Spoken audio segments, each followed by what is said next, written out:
Hey, how's it going? I'm doing well, thanks. Not much is going on. Just getting my boards wet.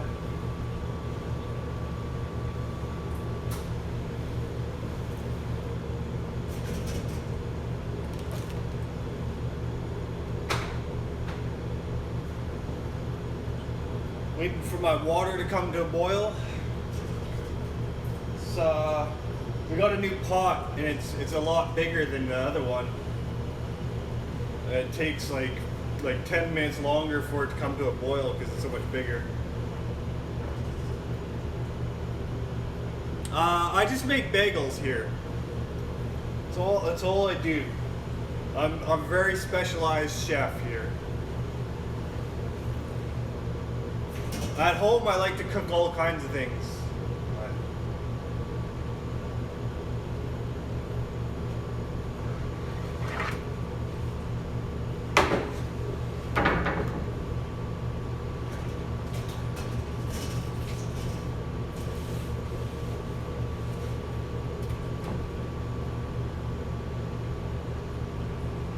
Oh, nice. I'd like to go to chef school. I have a university degree, and I'm still paying off my student loans for that, so I can't really think about going back to school anytime soon. Culinary school would be cool, though. Learn from a pro.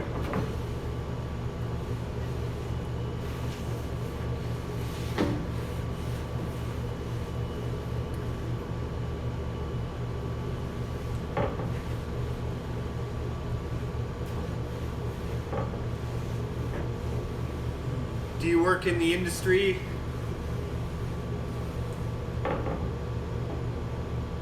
After you graduated from chef school, did you work in culinary industry, or have you moved on to another career?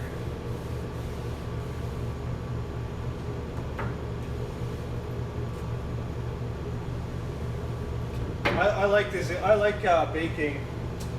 I don't know if I like cooking. I like cooking, but I don't know if I'd want to work in a commercial kitchen. I know I can work in a commercial bakery though, because I've worked in one for many years.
Trying to get the pokey edges off of this the Shiva,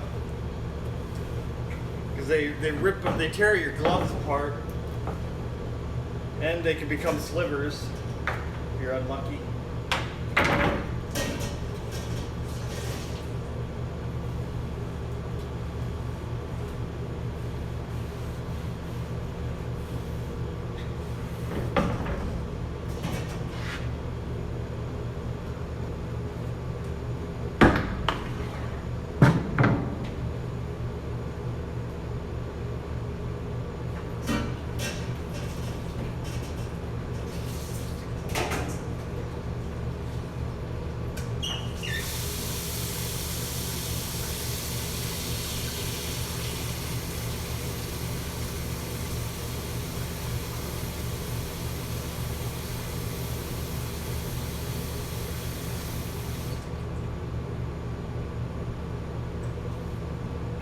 Hey, hello.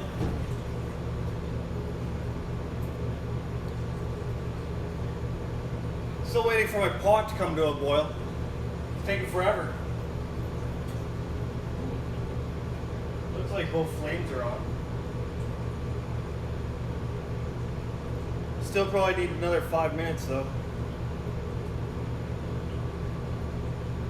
I'm doing well, thank you.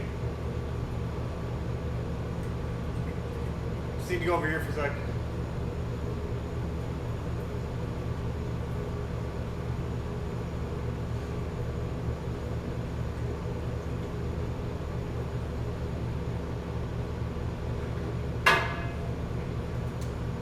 I'll play a song while we wait for the pot to come to a boil.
There's some handle for you. A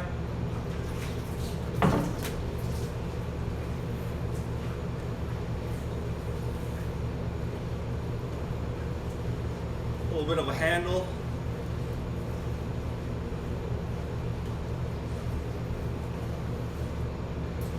Get my boards wet again.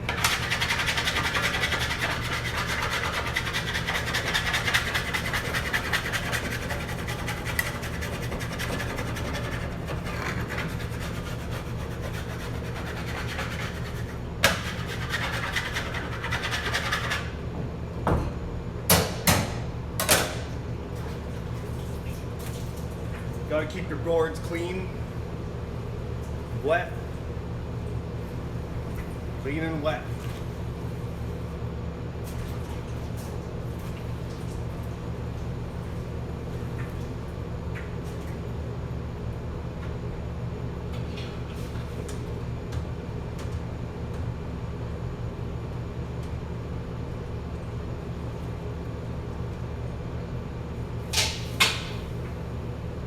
I think I have time for another song. Still is coming along slowly here. Thanks. I put my videos on YouTube as well. I just find that this is I like Twitch for live streaming. It's a little bit more engaging.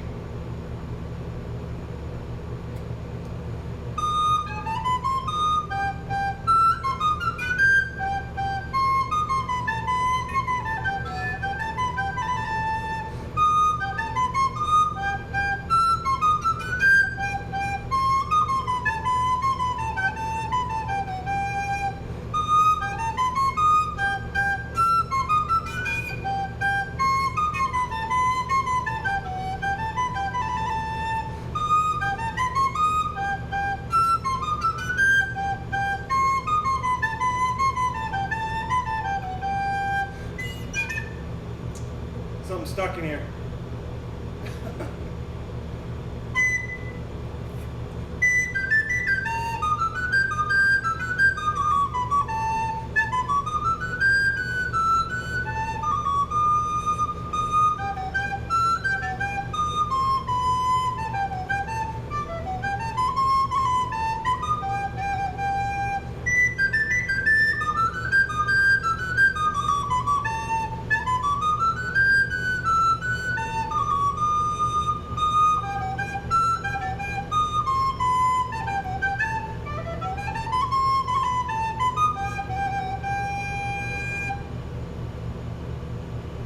I had a little bit of water stuck in the mouthpiece there, I think.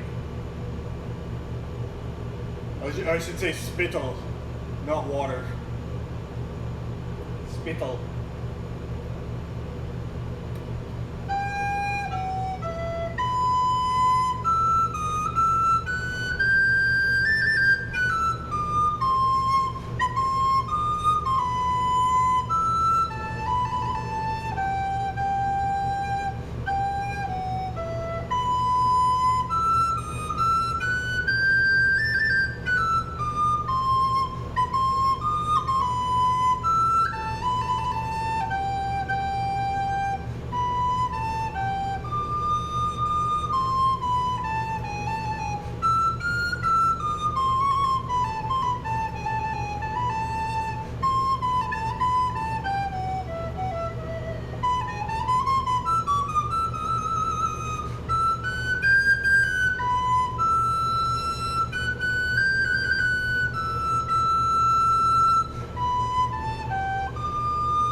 I lost it.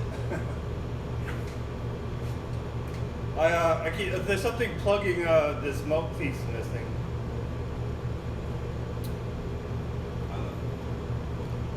I should get to work though.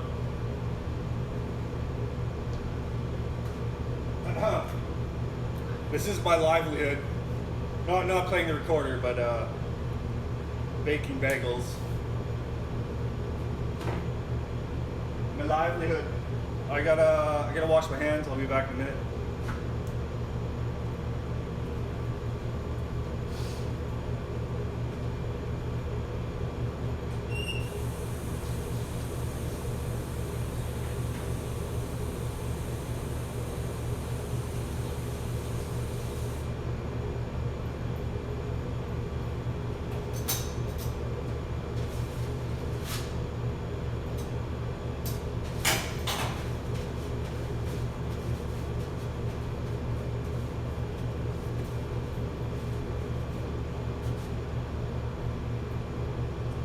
Looks like it's boiling now.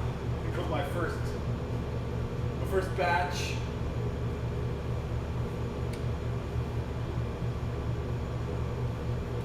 I can recite some poetry for you if you'd like. The heart asks pleasure first, and then excuse from pain, and then those little anodynes that deaden suffering. And then if it should be... Oh, whatever. Oh, I forgot the rest.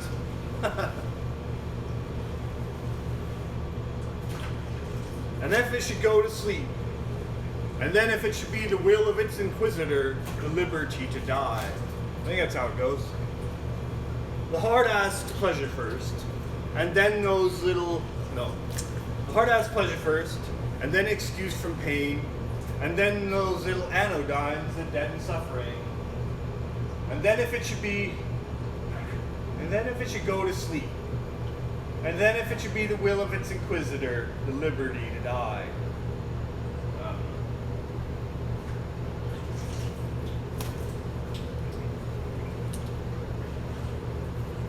Oh,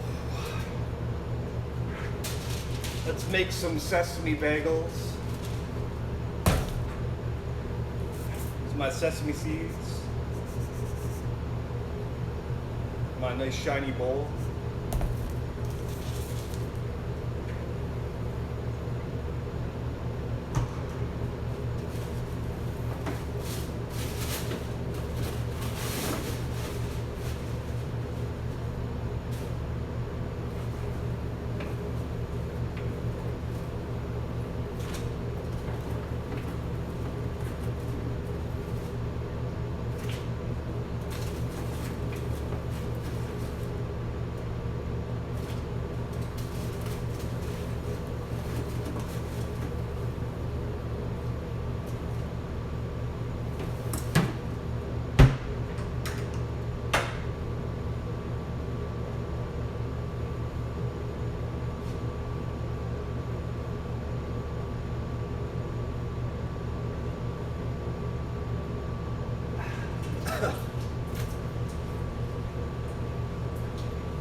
Excuse me.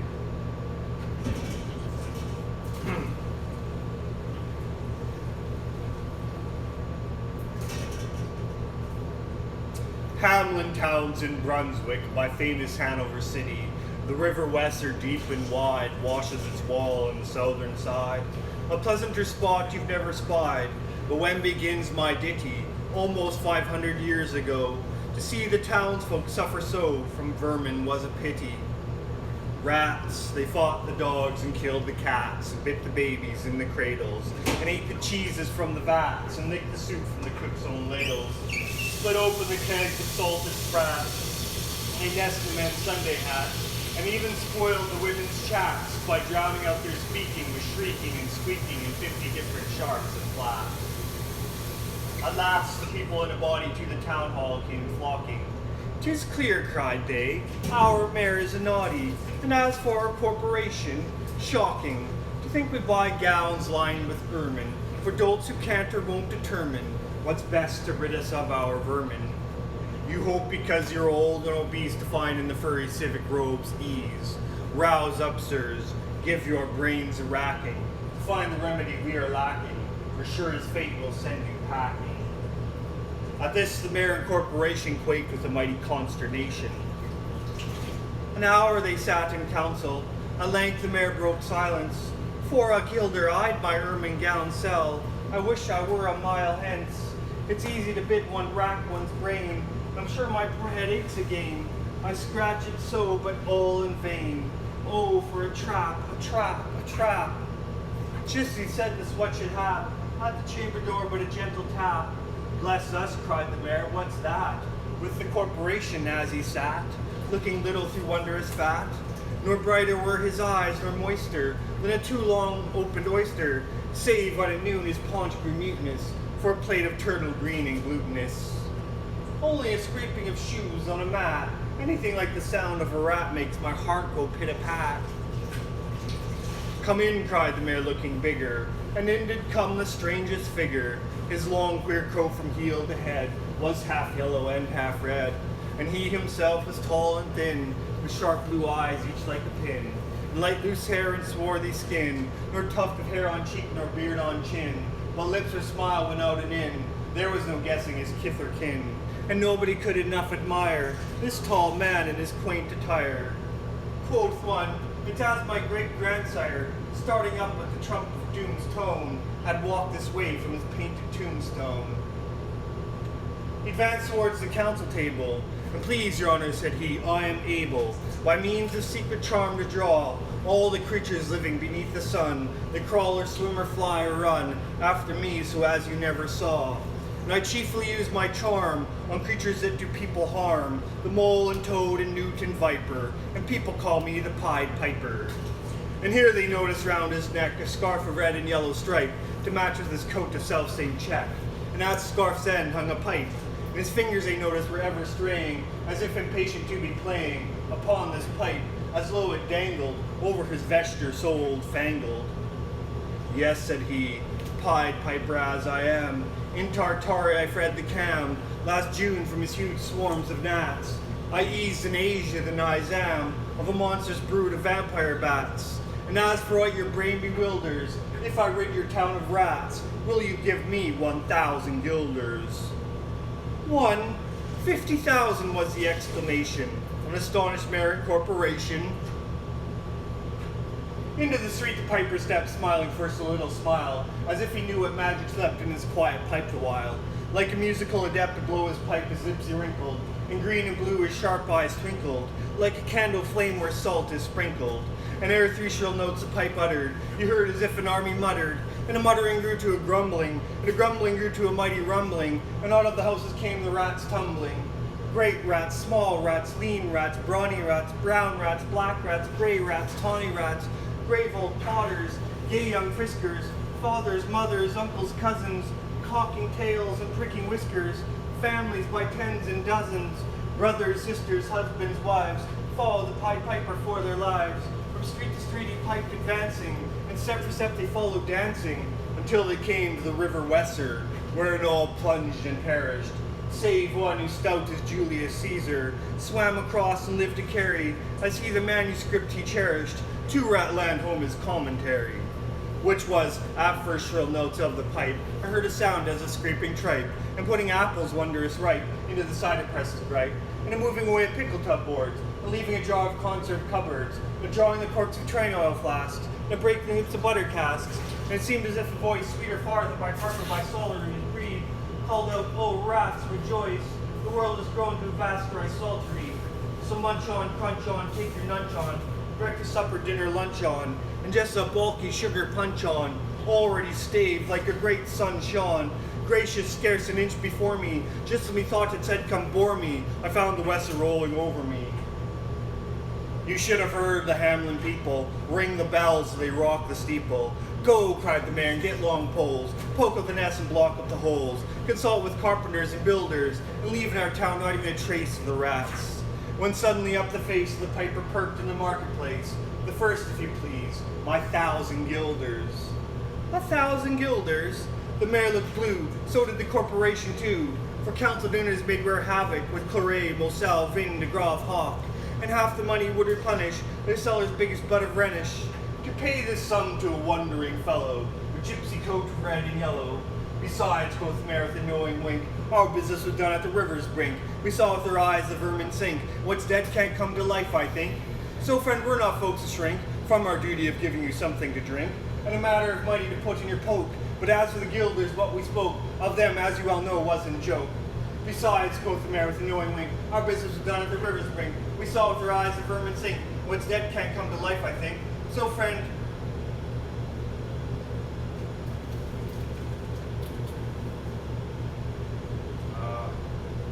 how, cried the mayor, do you think I'm rough, being worse treated than a cook, insulted by our rivals, with idle pipe and vesture piebald, threaten us, fellow, do your worst, blow your pipe there till you burst.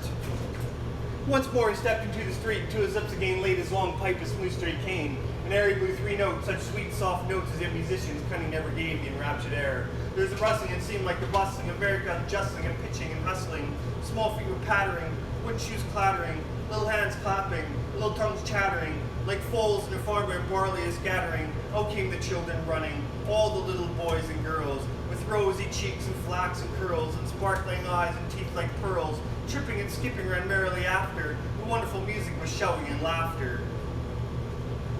The mayor was dumb, and the council stood as if they're changed in the blocks of wood, unable to move a step or cry, to the children merrily skipping by, could only follow with an eye that joyous crowd at the piper's back, and how the mayor is on the rack, and the wretched council's bosom beat, as the piper turned from the high street, where the west rolled its waters, right the way of their sons and daughters. However, he turned from south to west, to the Copperberg Hill his steps addressed, and after him the children breast, great with the joy in every breast. He never crossed the mighty top, he's forced to let the piping drop, and we shall see our children stop. When lo, they reached the mountainside, a wondrous portal opened wide, as if a cavern was suddenly hollowed. The piper advanced, and the children followed. When all were into the very last, the door in the mountainside shut fast. Did I say, oh, no one was slain, you could not dance the whole of the way? And in after years, if you would say, in after years, if you would say, the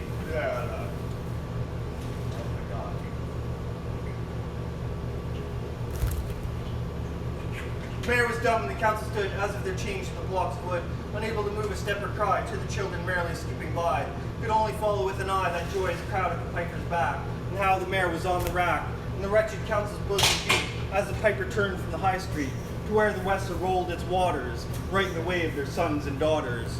How he turned from south to west, into Copperberg Hill his steps addressed, and after him the children pressed, great was the joy in every breast.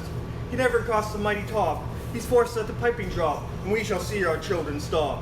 When lo, they reached the mountainside, a wondrous portal opened wide, as if a cavern was suddenly hollowed. The piper advanced, and the children followed. And when all were in to the very last, the door in the mountainside shut fast. Did I say all? No one was lame, and could not dance the whole of the way. And in after years, if you blame his sadness, he used to say, "It's dull in our town since my playmates left. I can't forget that I'm bereft of all the pleasant sights they see, which the piper also promised me.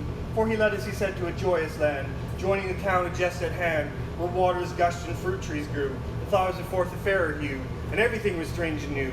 The sparrows bred a peacock here, our dogs ran our fellow deer, and honeybees had lost their stings, and horses were born with eagle's wings. And just as I became assured my lame foot be speedily cured, the music stopped, and I stood still, and found myself outside the hill, left behind against my will, to go now limping as before, and never hear of that country more. Alas, alas for Hamelin, there came into many a burgher's pate a text which says at heaven gates, hopes and rich at as easy rate as a needle's eye takes a camel in.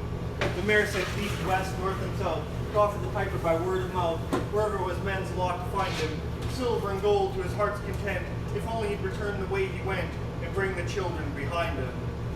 But when they saw it was lost endeavor, the piper and dances were gone forever. They made a decree that lawyers never should think their records dated duly, if after the day of the month and year, these words do not as well appear. And so long after what happened here, on the 22nd of July, 1376, and a better memory to fix, the place of children's last retreat, they called it the Pied Piper Street, where anyone playing pipe or tabor is sure for his future lose his labor, nor suffered they hostel or tavern, shocked with mirth the streets so solemn, and opposite the place of the tavern, they wrote the story on a column, and on great church window painted, the same to make the world acquainted with how their children were stolen away, and there it stands this very day. And I must not omit to say, in Transylvania there is a tribe of alien people who ascribe the way and dress in which their neighbors lay such stress to their fathers and mothers having risen of some subterranean prison into which they were Japan, a long time ago in a mighty band, out of Hamlin towns in Brunswick land, but how or why they don't understand. So, Lily, let me and you be wipers of scores out with old men, especially pipers. And if they should pipe us free from rats or from mice, if we promise them aught, let us keep our promise. I messed up a few times on that one. I had a moment of amnesia.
There once was a young man named Roland Pye who played the recorder when he wasn't baking bagels. One day he was walking through a park and playing his recorder to rest a while from all his baking, when suddenly he spied a corpse lying on the ground beneath a swarm of flies. He put down his recorder, walked over to the corpse, shooed the flies away, and covered the dead man with stones. Returning to his oven later that day, he found that his oven blade had gone on by itself and already baked half the bagels he needed. From that day on, Roland Pye was the happiest baker alive. He'd bake until he was tired, then he'd pull his recorder out of his pocket while his oven blade went on by itself. But Roland Pye lived in a town whose mayor did not admire his skill and was jealous of his fame. So the mayor devised a plan to rid the town of Roland. In the beginning, he said that Roland was a good worker, but lazy. Next, he said that Roland baked a whole lot, but badly. Then he accused Roland of being a sorcerer. The people turned on him. Therefore, Roland Pye took his recorder and left his home behind. When Roland Pye came to a neighboring town, he went to all the business owners, but none of them would give him any work. Finally, he met an old busker and asked him for work to keep body and mind together. "Come along with me," said the old man. "We will share alms." So Roll and Pie and the old man started going around and singing. Baker, why do you bear those silent things? Baker, how did you forget to stand where your feet are? Baker, no woman loves your wealth, although it is golden and good for her health. Baker, you are too dirty for a lover to wish to preen. Your limbs are the knots and cords of an old-fashioned machine. Baker, line the rings and bash the boards. You don't need their applause for a thing that is yours. You are a baker and are what you are, not by a miracle, but by the work of your arms. Baker, be who you are. Everybody gave alms to the old man, but to Roland they said, "What does a young man like you out begging? Why don't you work for a living?" "Nobody will hire me," replied old Roland Pie. "That's what you say. There is a king with so many hungry soldiers that he'll pay good wages to anyone willing to feed them." So Roland Pie went to the king's kitchen and took the old man whose alms he'd been sharing. The oven had never been used by anyone. Roland mixed the dough. Then he rolled it into rings. Then he boiled them. Then he dressed them with seed and baked them until they're golden brown. Then he tossed them into a crate to cool down. Whenever Roland wearied of baking, he'd play his recorder. And once he was weary of playing his recorder, he'd sing. "Baker, why do you bear those silent things? Baker, how did you forget to stand where your feet are? Baker, no woman loves your wealth, although it is golden and good for her health. Baker, you are too dirty for a lover to wish to preen. Your limbs are the knots and cords of an old-fashioned machine. Baker, line the rings and bash the boards. You don't need their applause for a thing that is yours. You are a baker and are what you are, not by a miracle, but by the work of your arms. Baker, be who you are." Hearing the singing, the princess looked out the window. She saw Roland Pie and fell in love with him. But she was a princess and he a baker. The king would never consent to their marriage, so they decided to run away together. They fled at night in a boat.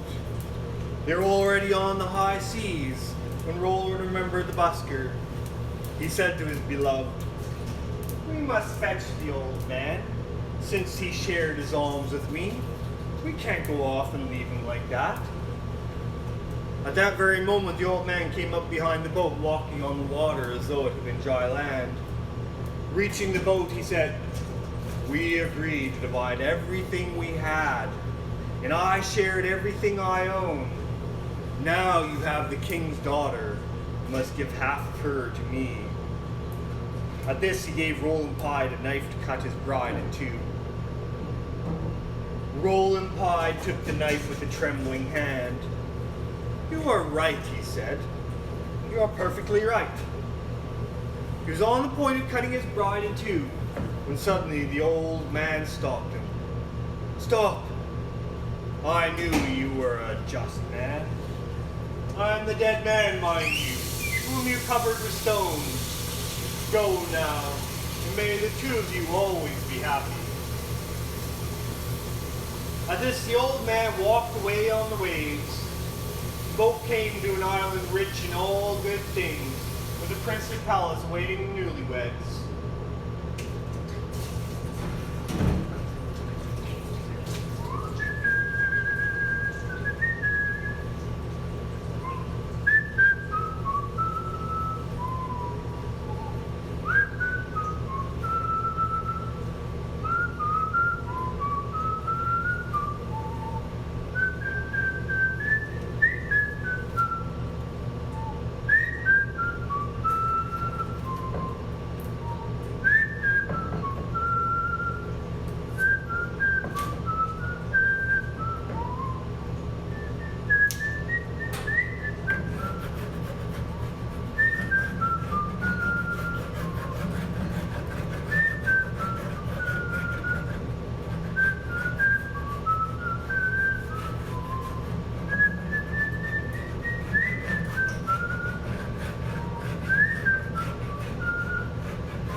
Do doodle-doo. Do-do-doo-doo-doo-doo.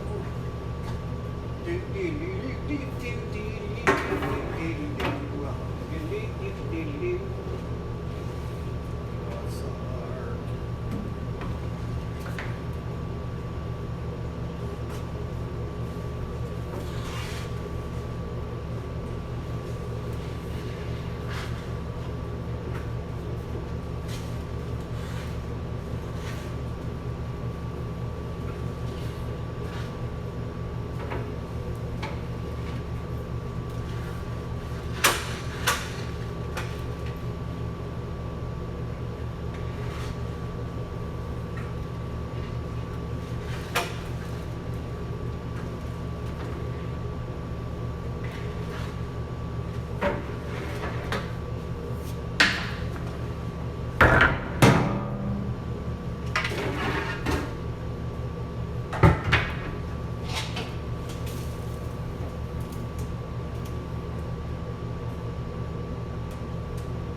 My first thought was he lied in every word, that hoary cripple with malicious eye, askance to watch the working of his lie on mine, a mouth scarce able to afford suppression of the glee that first had stored its edge at one more victim gained thereby. What else should he be set for with his staff? What saved away they with his lies and snare? Old travelers whom I find him posted there, and asked the road. I guessed what skull-like laugh would break, what crutch can write my epitaph for pastime in the dusty thoroughfare. If at his counsel I should turn aside into ominous track which all agree hides the dark tower, yet acquiescingly I did turn as he pointed, neither pride nor hope rekindling at the end descried, so much as gladness some end might be.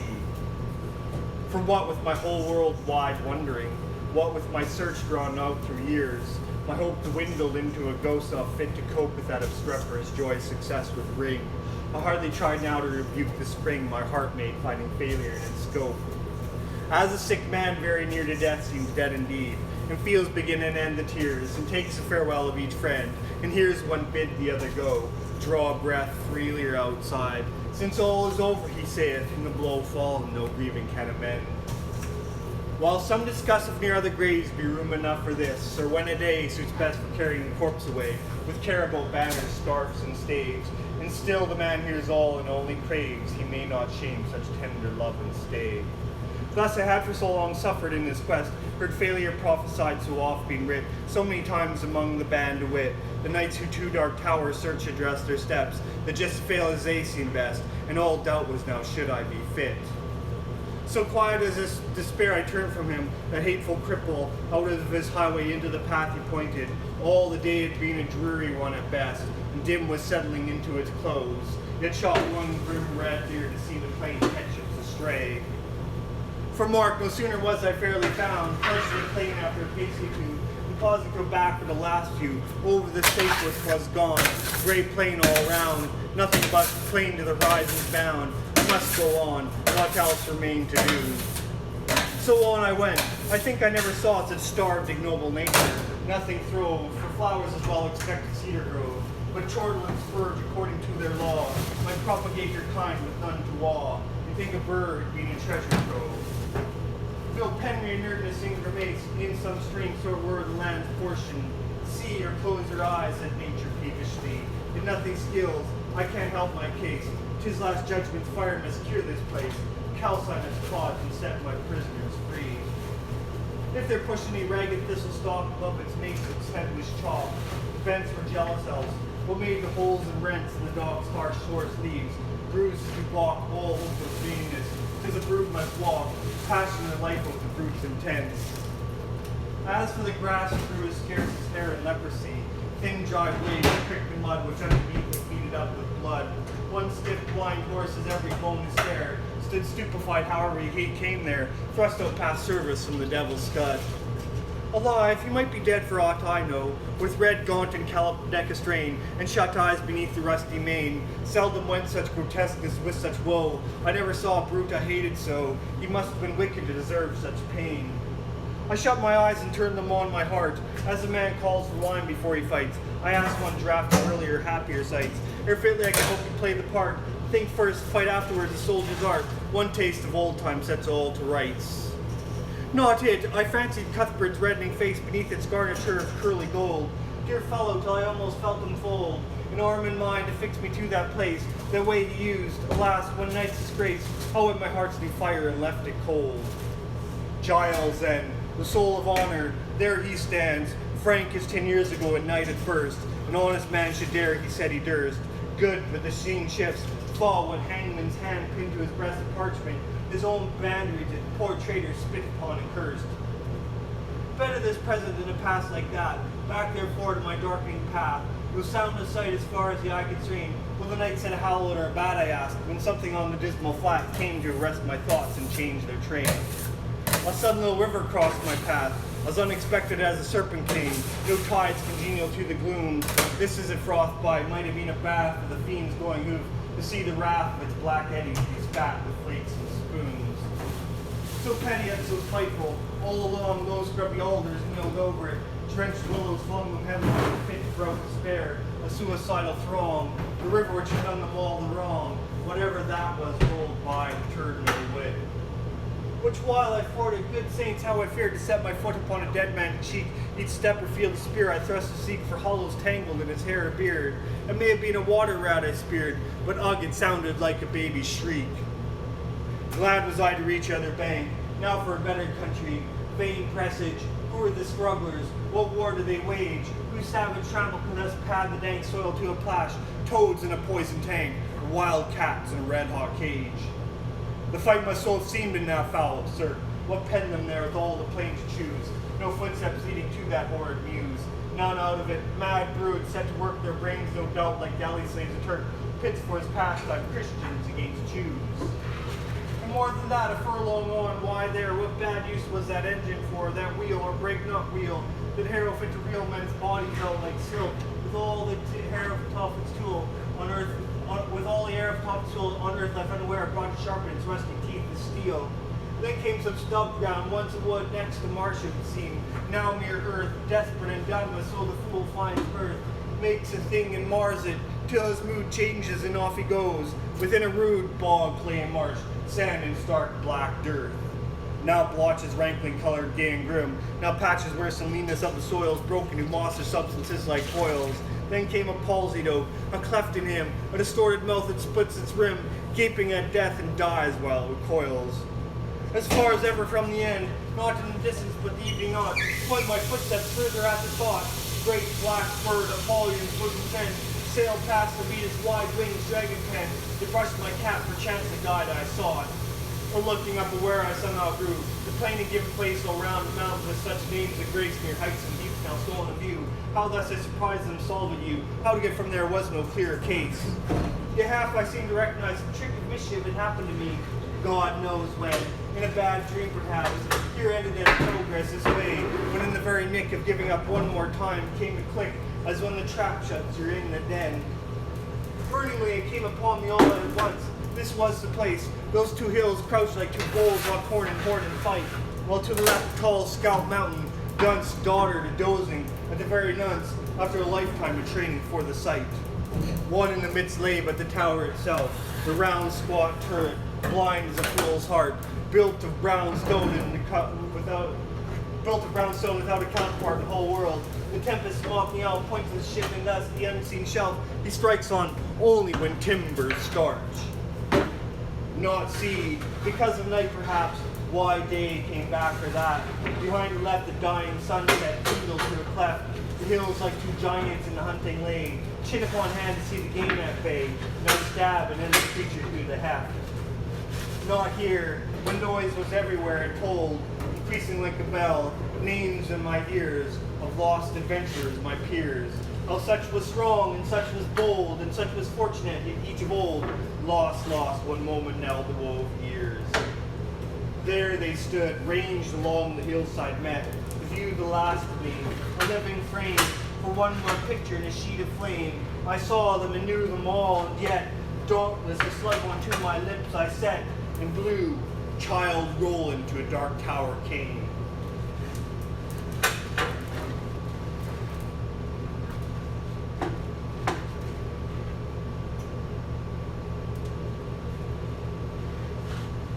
There's some raw browning.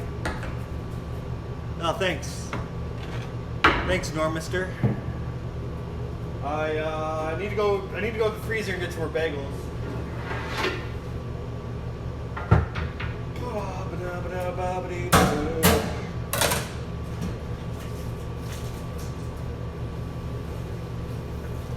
No mister. Nor mister.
I just work here. I'm a long-time employee.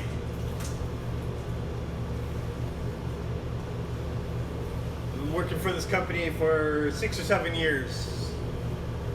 It's close to 7 years, I guess.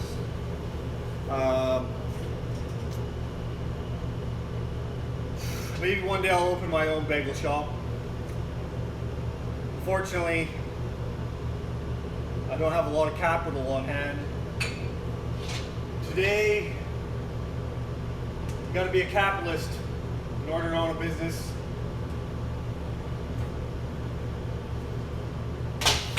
And you're either born a capitalist or you become one.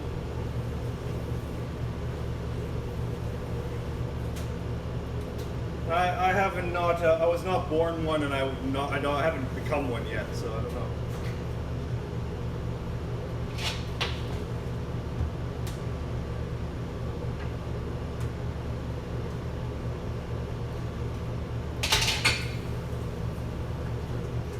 I'm just a proletariat, working class, blue collar. Nice. I should move to Finland and start making bagels in Finland. I would love to live in a more socialized country. Canada's not bad, but we're not. I don't think we're as good as the Scandinavian countries are.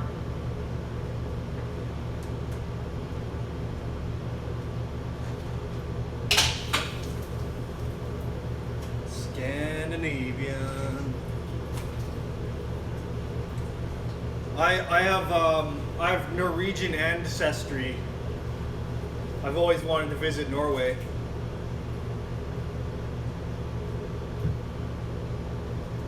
I'm 50% Irish, like 20 to 30% Norwegian or Scandinavian.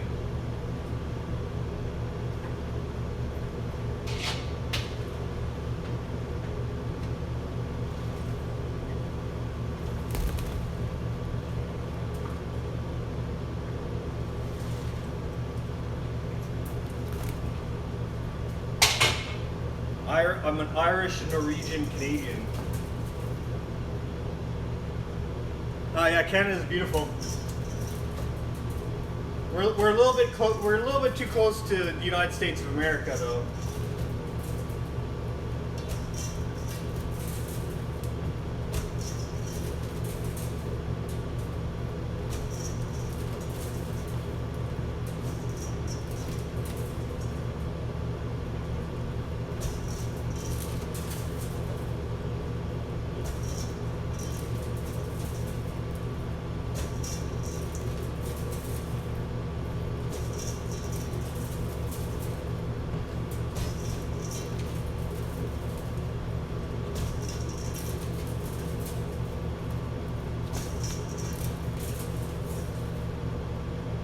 We got some multigrain.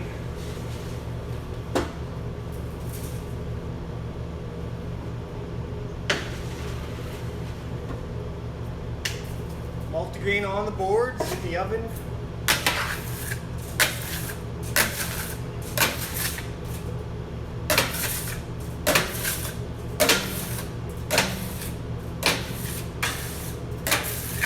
I'm an hour and a half into my shift now. See what I should do another batch of multigrain.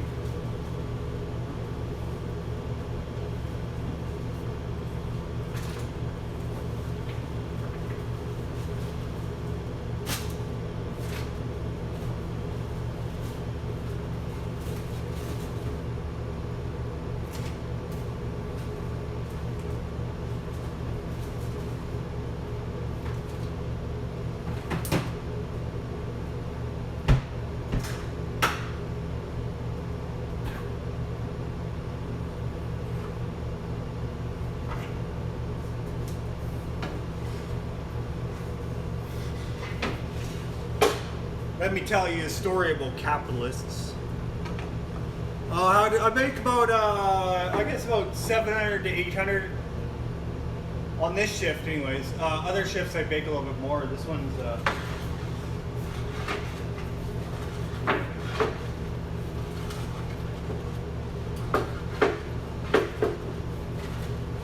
yeah, I'll probably bake 700 to 800 bagels today. I think.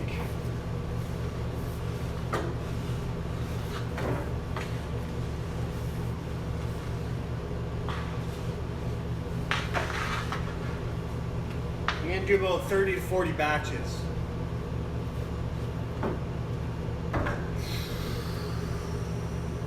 Yeah. We're pretty busy at this location. I'm also baking. We bake for a second location, so that contributes to the amount.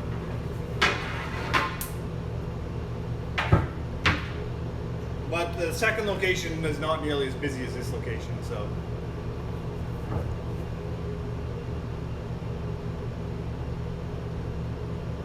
I don't know.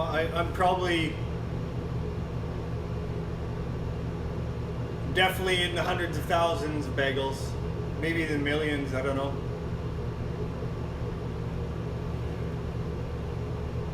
I don't. Yeah. So if I guess I bake about on average about 750 bagels a day.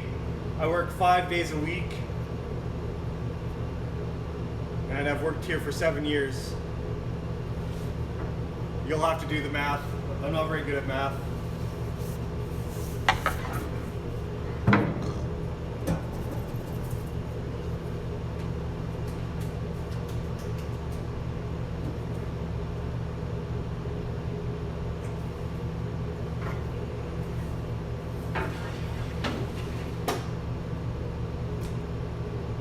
Yeah.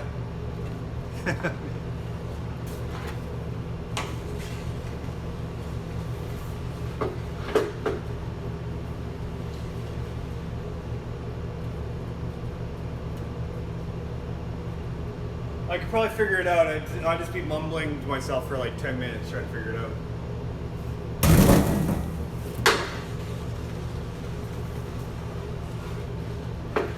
I could do it if I had a piece of paper or a calculator, though. Yes. I guess I could go for a calculator.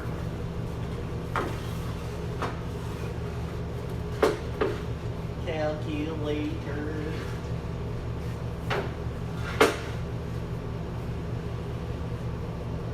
Yeah, I'll show you. I don't know if you can see this very good.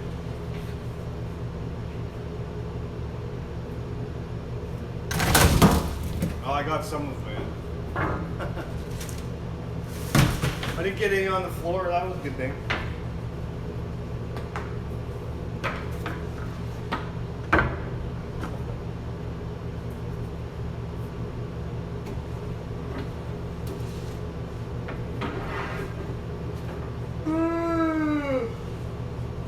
Oh my gosh.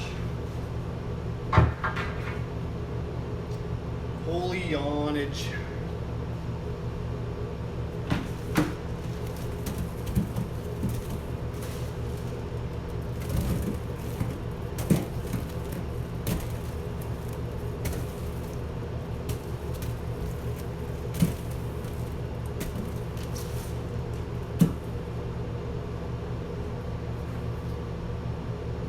Let me tell you a story about capitalists.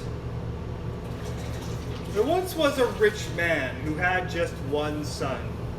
The boy was dearly loved by his father. As everybody knows, the greatest scourge on earth for a rich man is work.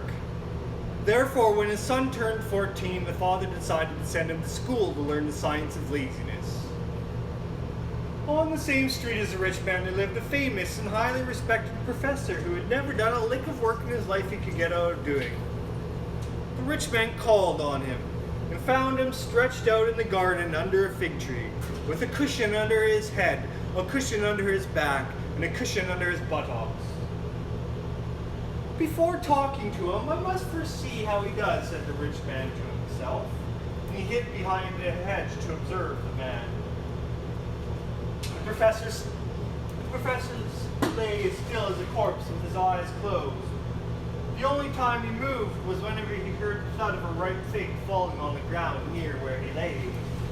He'd reach slowly out, bring the fruit to his mouth, and swallow it. Then he wouldn't stir again till another fig fell. This is just the professor my son needs, decided the rich man. And he came out from his hiding place, introduced himself, and asked the professor to teach his son the science of laziness. Old man, answered the professor just above a whisper, don't talk so much. It tires me to listen to you. If you want to bring your son up as you and I are, just send him to me. So the rich man went home, took his son by the hand, thrust a feathered pillow under his arm, and led him to the garden.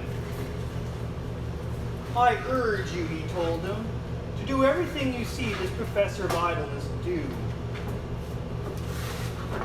The boy, who already had an inclination for that particular science, also stretched out under the fig tree. Observing his teacher, he saw him reach for every fig that fell and put it into his mouth. Why should I work myself to death reaching for figs, he thought. He lay there with his mouth wide open.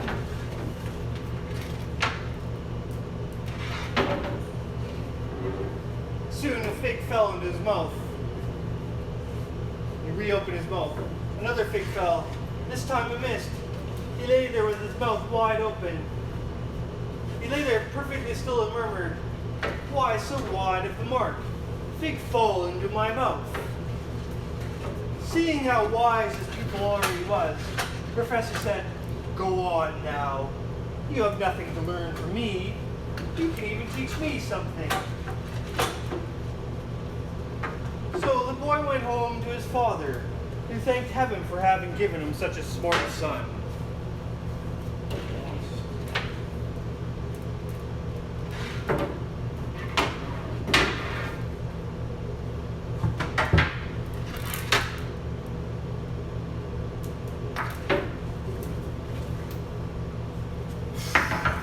My shiva's bending. Yeah, 8-hour shift. Yeah. 2:30 to 8 or 2:30 to 10:30. At this location, there's another shift I work at. It's either 3:30 to 11:30 or 4 to 12:30.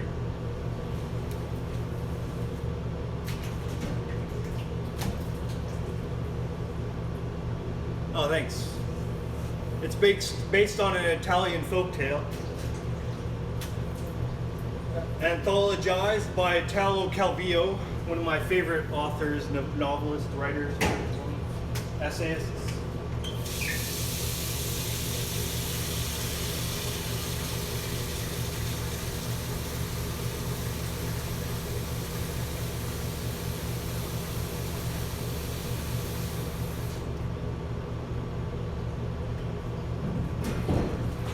It's a story about modern capitalism.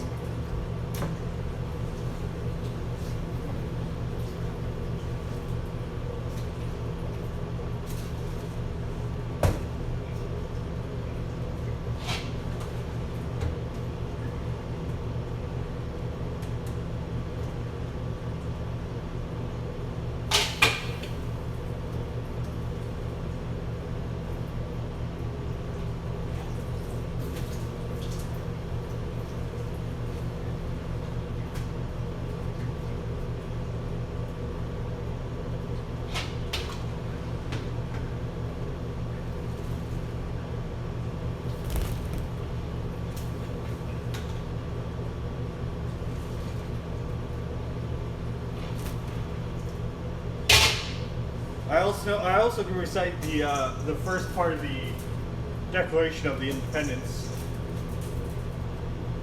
Declaration of Independence. When in the course of human events it becomes necessary for one people to dissolve the political bands which have connected them to another, and assume the powers of the... I'm going to start over again. Tripping over my words.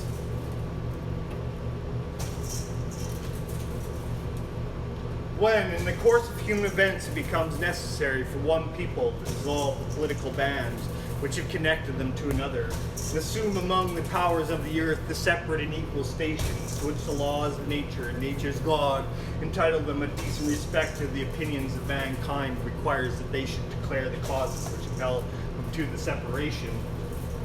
We hold these truths to be self-evident, that all men are created equal, that they are endowed by the universe with certain unalienable rights, that among these are life, liberty, and the pursuit of happiness.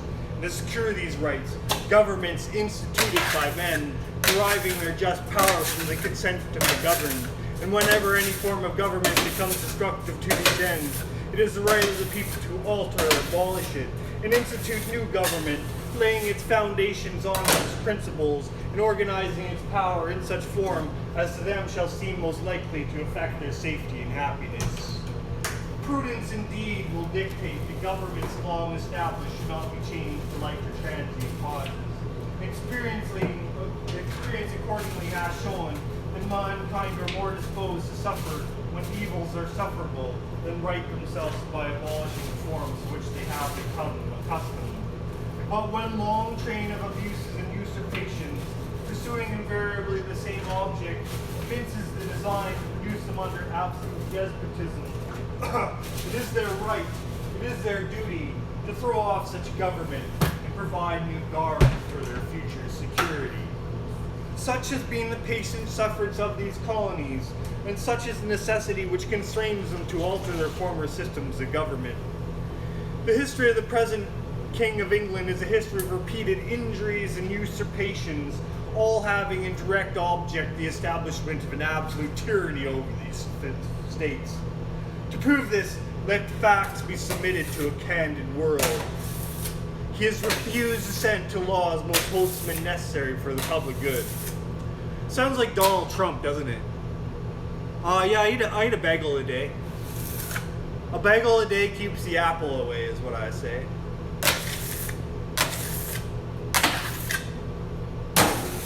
I have nothing against apples.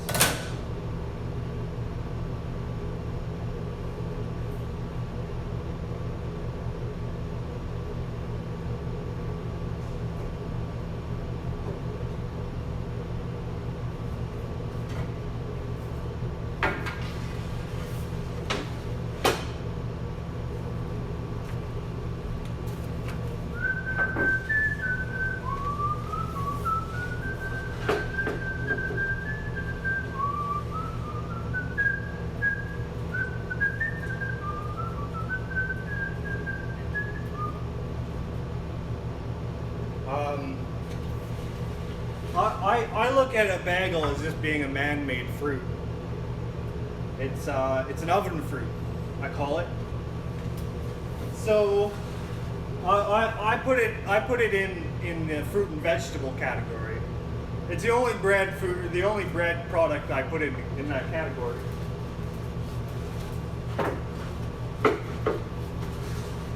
For all I know, I've never actually made the dough. For all I know, it grows on trees. So I'm just gonna say it's a fruit, and not worry about eating them at all.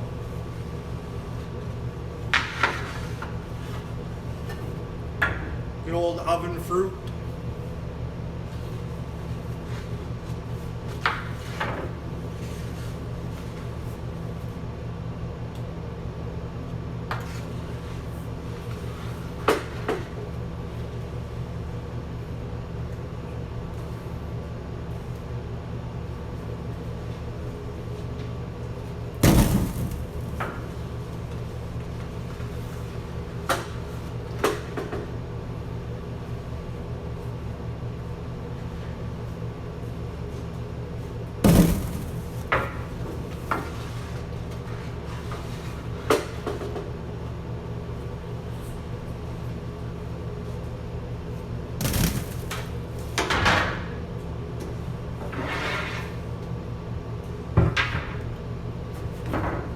Need new shiver.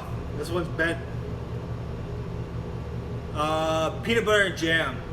I'm not a big fan of cream cheese.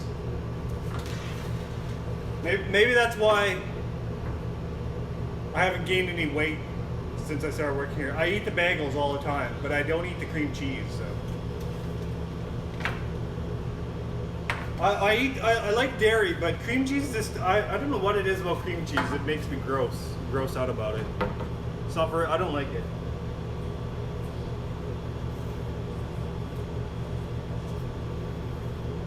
I just don't believe in cream. The cream should be semi-solid, unless it's melted. So I just don't accept. Don't accept cheese whiz and cream cheese and cheese in a tube. It's a profanity, abomination.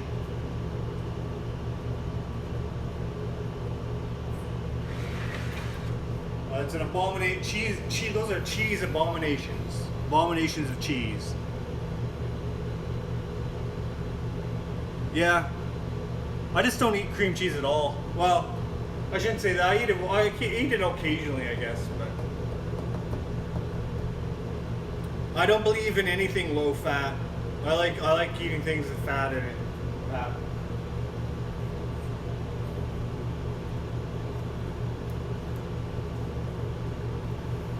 If it's high in fat, you should just eat it less. That's my opinion.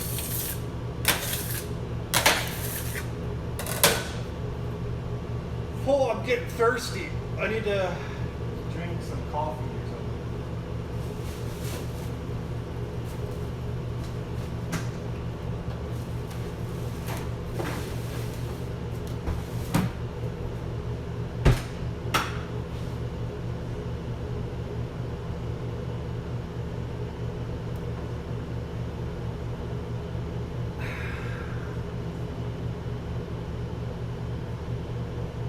Yeah, my favorite bagel of all time is cinnamon with peanut butter and jam on it. That's the best combination. I eat at least 2 of those a week, and then on the other days I'll usually have like we call it our Yale Town, and it's egg, cheese, and a tomato on a bagel. I like that one. I don't eat a lot of meat, so I eat egg and turkey and chicken, but not much beef. And I eat dairy quite a bit, but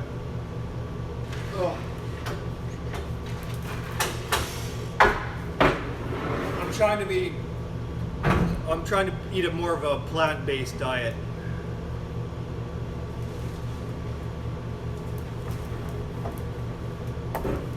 But I'm definitely not vegan. Never accuse me of being a vegan. That is not a community that I wish to belong to or be associated with.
Oh, I need to get more seeds.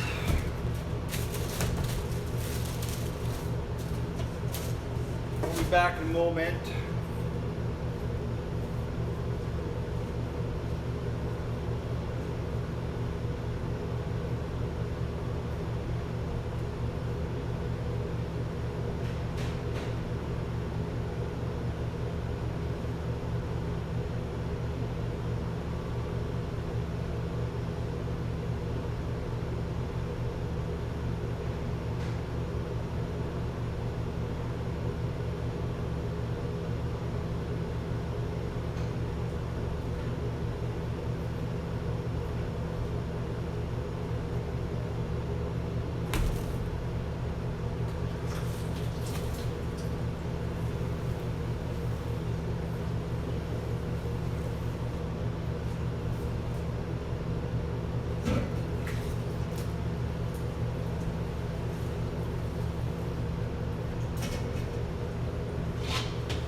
Hey, hello.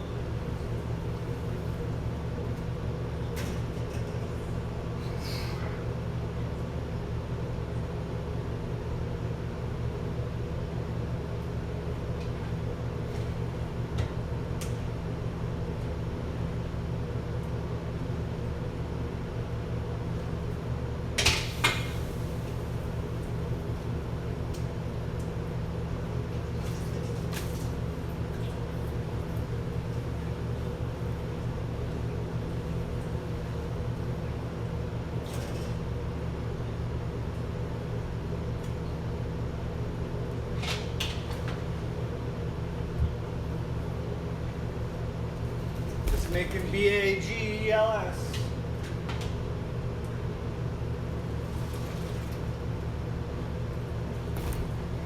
Bagels. Bagels. Bagels. Bagels.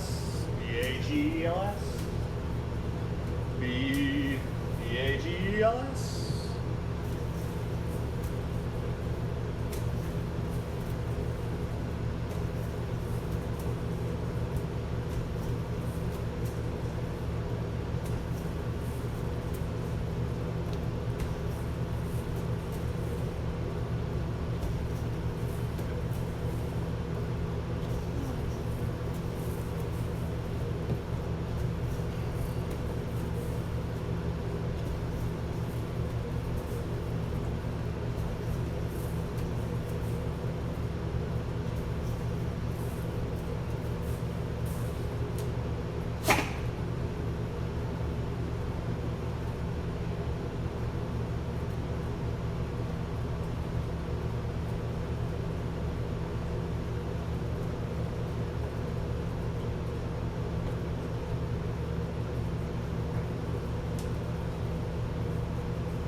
I'm gonna show you a little bagel trick here. This is the interior of the store. You're wondering what it looks like. There's a big orange countertop right there. Here we go.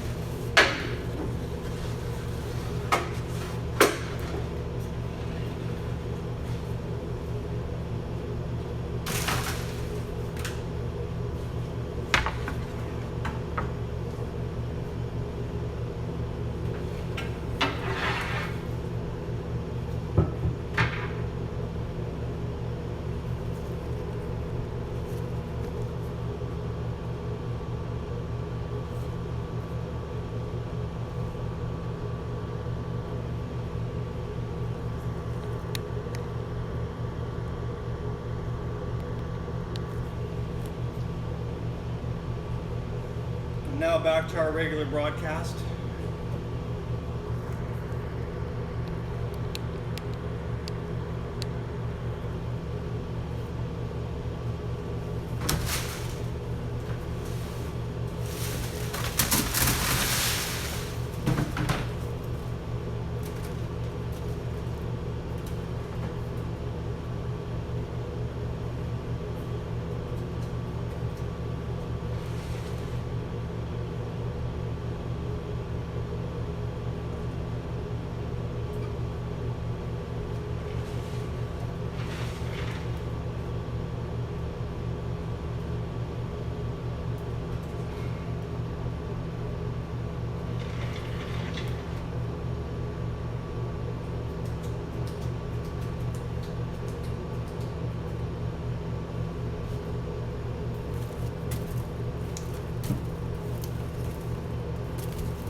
Hey, hello. Neurotic deadbeat.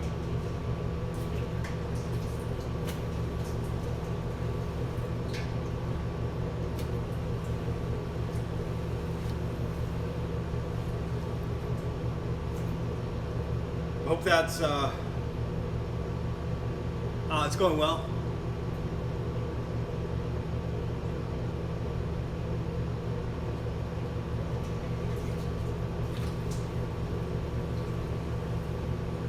I hope that's not a true epithet you have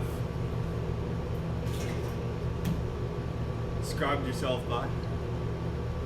I'm making bagels. Neurotic deadbeat. I guess we're all, at one point in time in life, we probably are going to be a neurotic deadbeat somebody.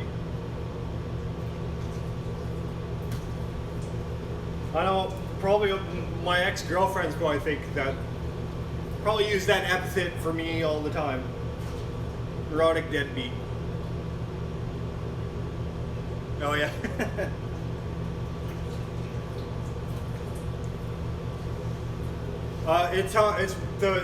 For me it's how my ex-girlfriend described me.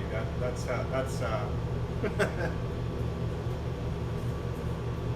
neurotic deadbeat.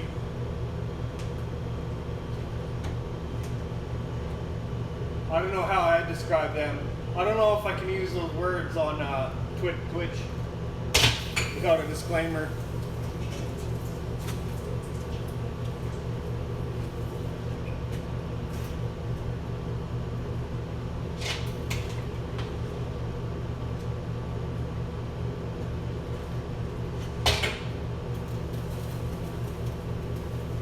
Yeah.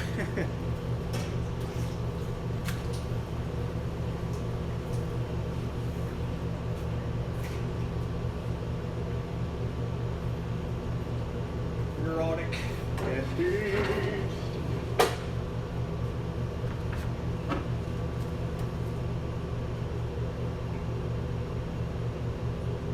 Yeah. Yeah, I don't appreciate racial slurs, but I like I'm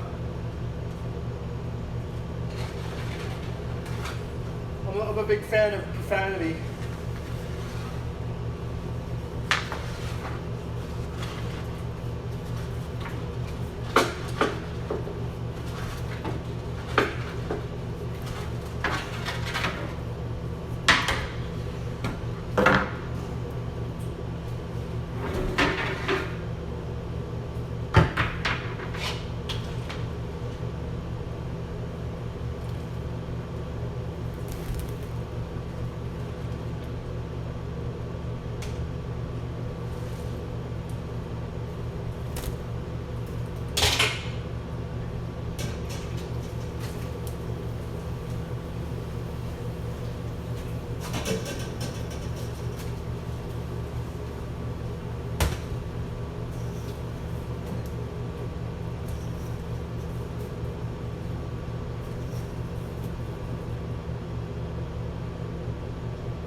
No, actual C word.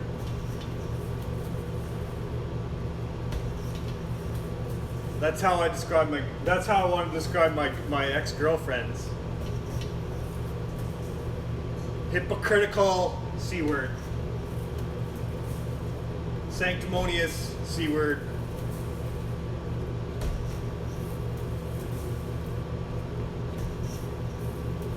Conniving C word.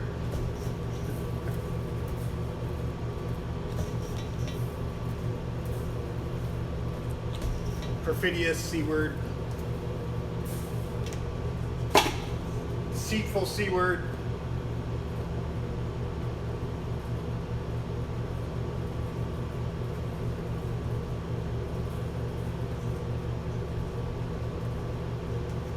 Mostly hypocritical C word though.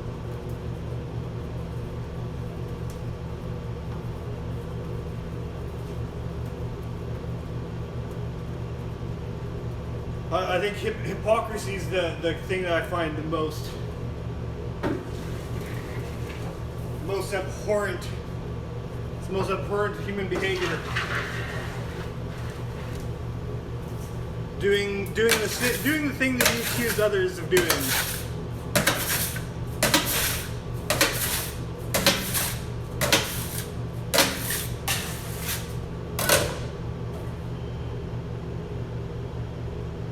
Yes. Yeah, stuck up. Howdy. Howdy. Haughty? Hot is hot. Haughty C word. Haughty, is that a word? Haughty. Haught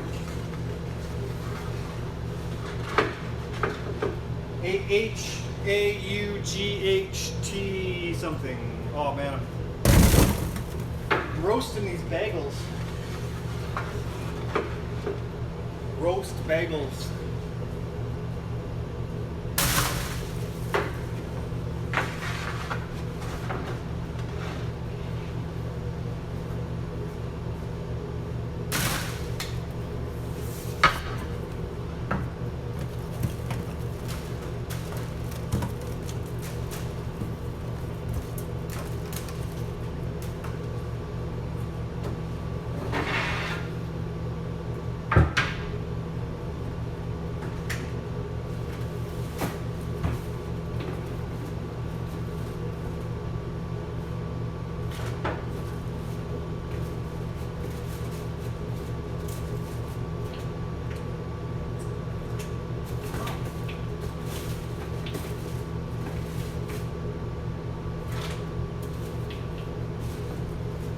See, these are the bagels I'm putting in the water here.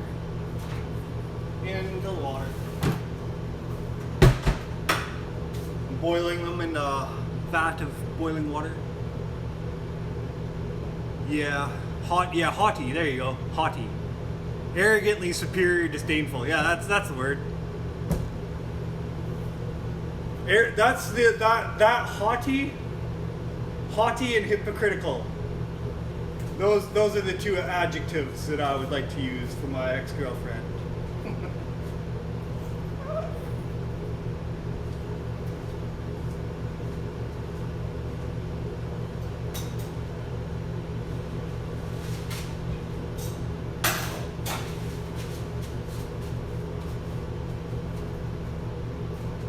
Am I saying it? Is it haughty? Houghty? Yeah. Well, yeah, I'm not saying we're any better.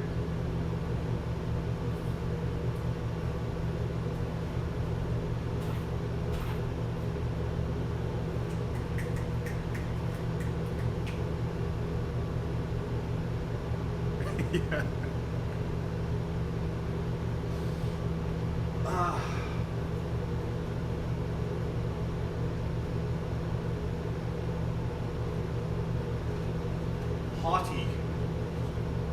Haughty and hypocritical.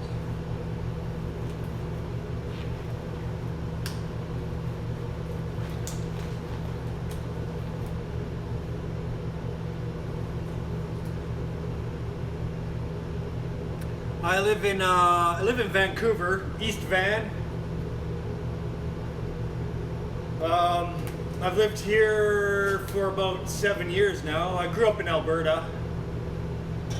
I'm a Canadian. Well, I'm not sure if are you Canadian or? Yeah, the Couve. The Van City. Couve. And I'm middle-aged. I don't want to give my exact age, but I'm getting up there now. I'm old enough.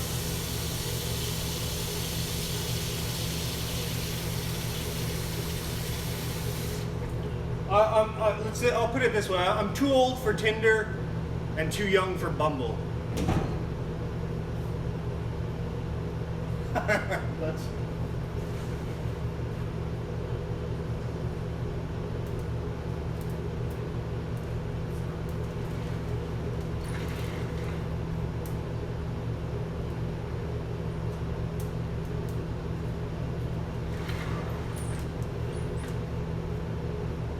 That's how I'm gonna put it. That's how I say it. Yeah. Yeah.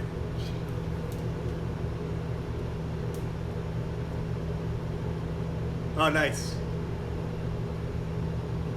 Oh, yeah, VFS is so expensive. Yeah, I've heard good things about it, but yeah, I don't know how anybody affords going to that school, man. and living in Vancouver. You have to live in Vancouver too, and it's not cheap. Once you get established here, it's not too bad. But I think when like moving here it's pretty expensive, and yeah. And you gotta have a pretty decent. You have to have a fairly decent job. I get paid not too bad, but I don't have a family to support or anything like that. So I don't know how anybody raises a family in this city. Yeah. Yeah, it's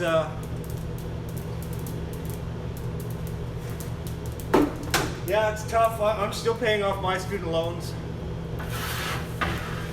And I graduated in 2008.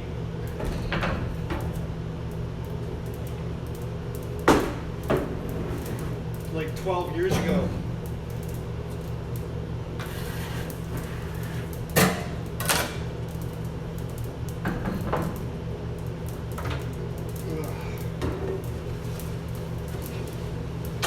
It'd be even harder to be like an international student. It'd be even more challenging, I think.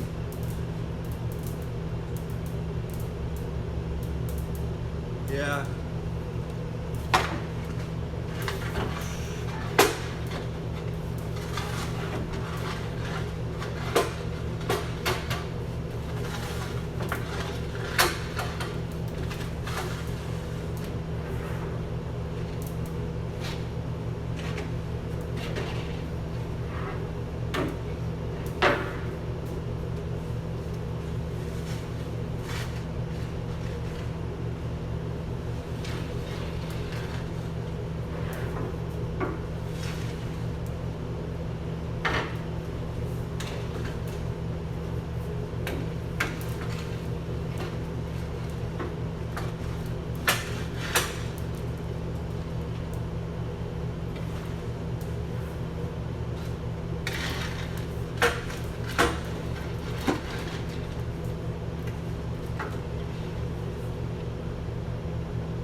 Haughty is the word of the day. H-A-U-G-H-T-Y. Haughty.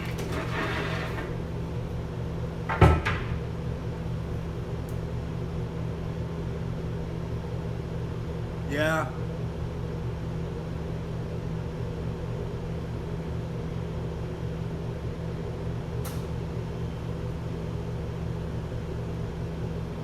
Yeah.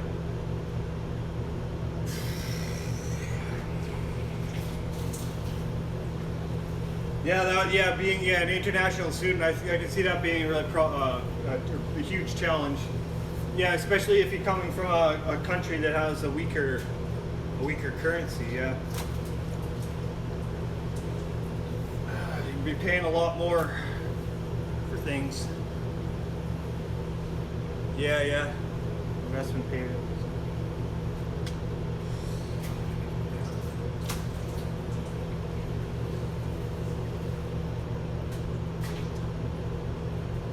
Canada's a pretty great place, though. It might be worth it. Be a good experience.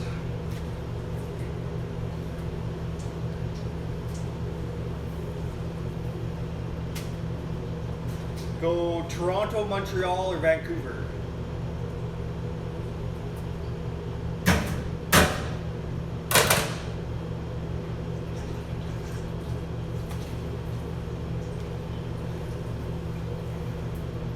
Vancouver.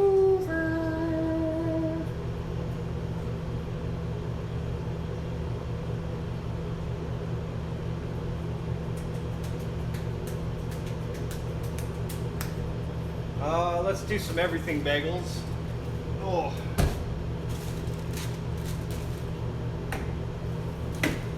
Everything bagel. New feet.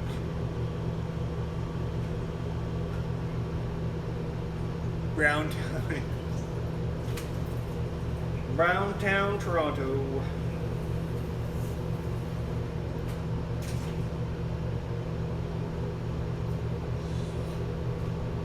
Yeah, Canada's it's a good country. Politically, things are getting a little bit challenging right now. Brampton.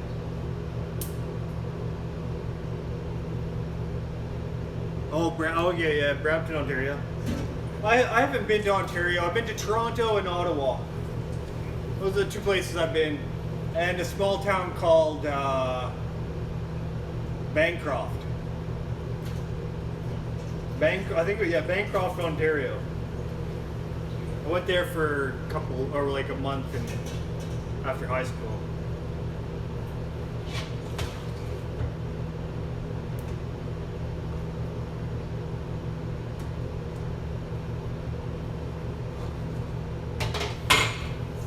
La la la la la la la la.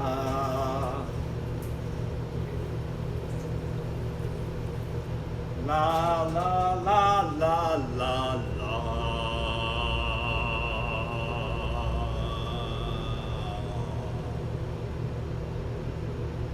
Yeah, Bancroft is just a little tiny, it's like a little tiny town, like not even a town.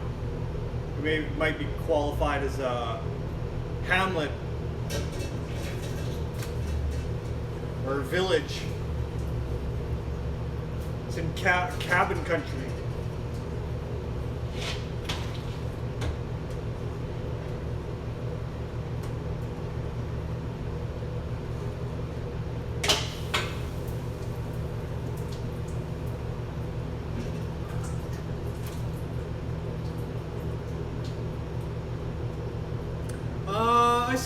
I'll sometimes stream video games, but I don't have a lot of time to play video games, so I don't stream that often. I just stream work mostly, and I don't do it every day that I work either. I probably only do it like once or twice a week, I think. I'd like to play video games more often, but I'm pretty busy with work and stuff like that. And when I'm at home, I either just end up sleeping or watching TV or eating. So, but I love video games. I just don't have enough time. I don't have enough time in my life to play them.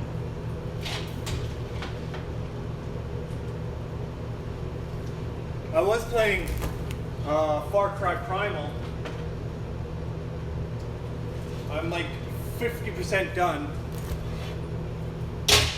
I just need to do like one more big push, and I could probably finish it in like an 8-hour push. I should do that on the weekend. Finish Far Cry Primal. I want to play Dragon Age's Origin.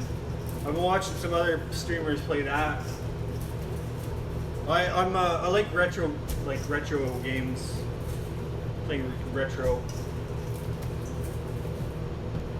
just cheap games that are cheap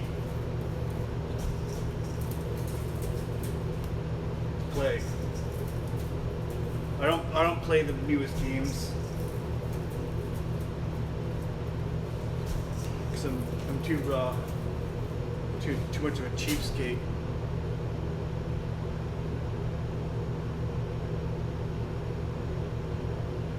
Yeah, I like role playing games.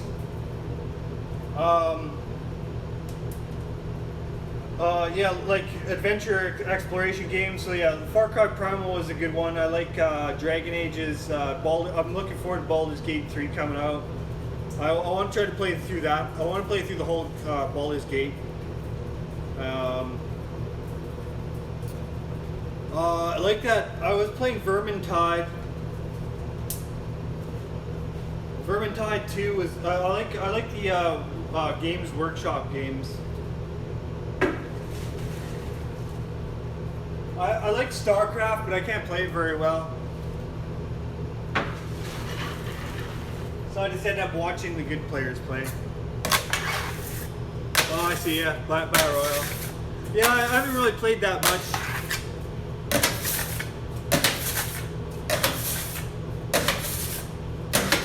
I'm not. I don't think. I have like anxiety about playing those kind of games because I feel like I wouldn't be very good at them, but you know, maybe I won't be too bad. I should try Fortnite out.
Oh yeah, yeah. Maybe I should. Maybe I should try something out. Yeah, I think I'm too much of an amateur. I'll get my butt kicked on Fortnite.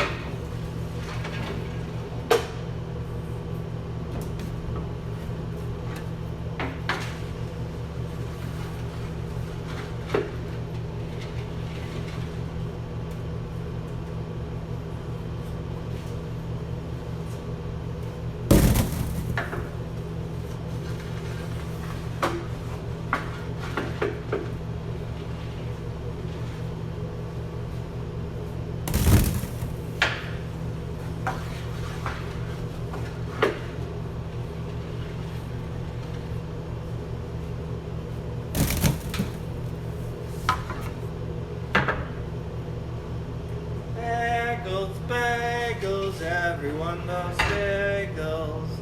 Bagels, bagels, won't you eat them too?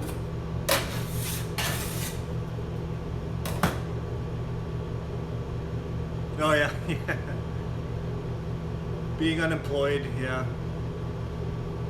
I think that would help with my video game prowess, as if I was unemployed.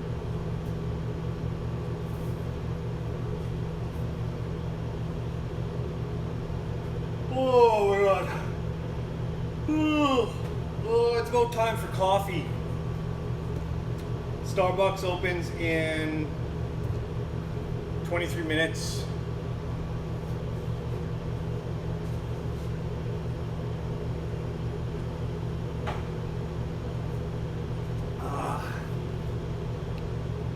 I'm gonna get me a quad iced espresso.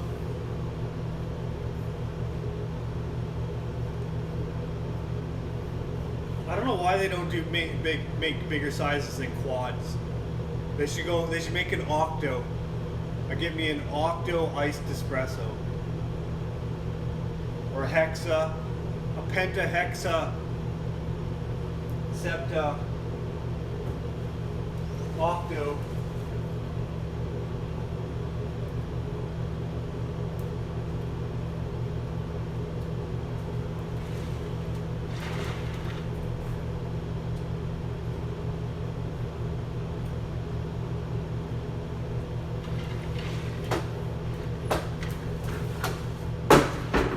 Just make me an espresso and put it in a big golf cup. Big gulp cup. Oh, does it? Oh, shit, yeah. My internet is, it's wired. Oh, I think my phone's gonna die too. I better actually, I think I better shut down the stream because my phone is about to die. I think I'm like on, I'm on the last of my battery here.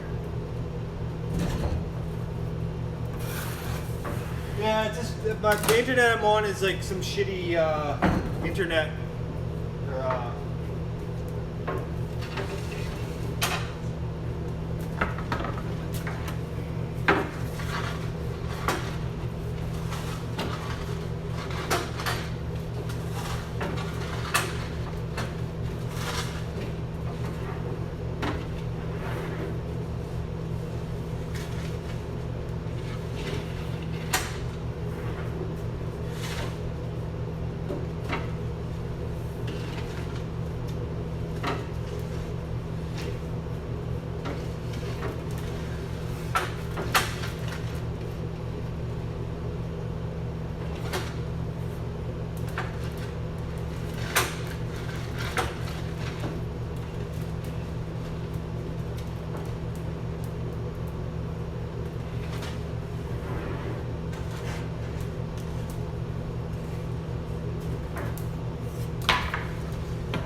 Yeah, nice talking to you too.